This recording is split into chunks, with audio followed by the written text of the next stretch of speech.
La première partie du bilan de L'amour est dans le pré 2023 a été diffusée ce lundi 13 novembre.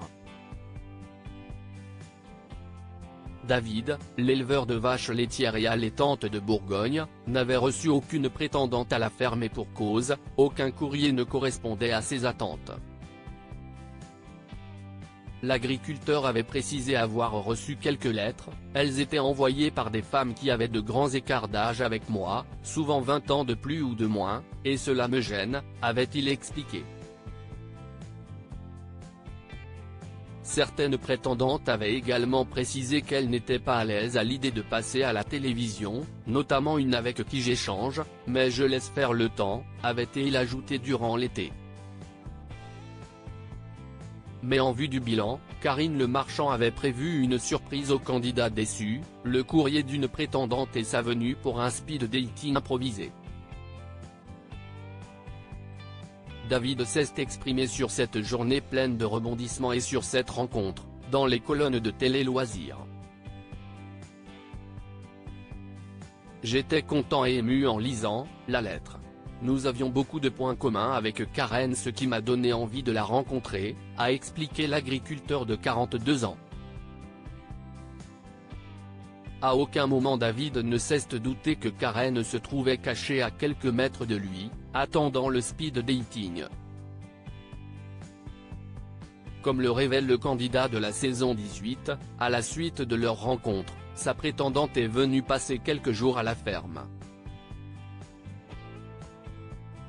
Désormais, je dois aller en Alsace, mais je ne sais pas encore quand, a déclaré David. Les deux tourtereaux font encore connaissance, car l'agriculteur souhaite prendre son temps, je ne veux pas lui faire peur non plus, a-t-il confié. Il a également livré à nos confrères de Télé Loisirs, ne pas être encore en couple avec elle, mais qu'il communiquait régulièrement. Nous nous appelons, nous nous envoyons des messages, a expliqué l'éleveur de vaches, avant d'ajouter, on s'aimait bien et ce rythme nous convient à tous les deux. L'amour est dans le pré 2023, découvrez le portrait des agriculteurs de la saison 18. David prêt à tout pour trouver l'amour malgré sa déception lors de la réception des courriers, David était resté déterminé à trouver la femme de sa vie. Plus motivé que jamais, il avait même effectué un changement physique, il ne porte plus de lunettes. C'est pour qu'elle se dise, tiens, il a des jolis yeux bleus, je vais peut-être lui écrire. Avait-il déclaré à Karine Le Marchand en août dernier, avant de préciser, on va tout tenter. L'agriculteur s'était beaucoup remis en question et faisait depuis attention à son débit de parole des fois, je parle très vite.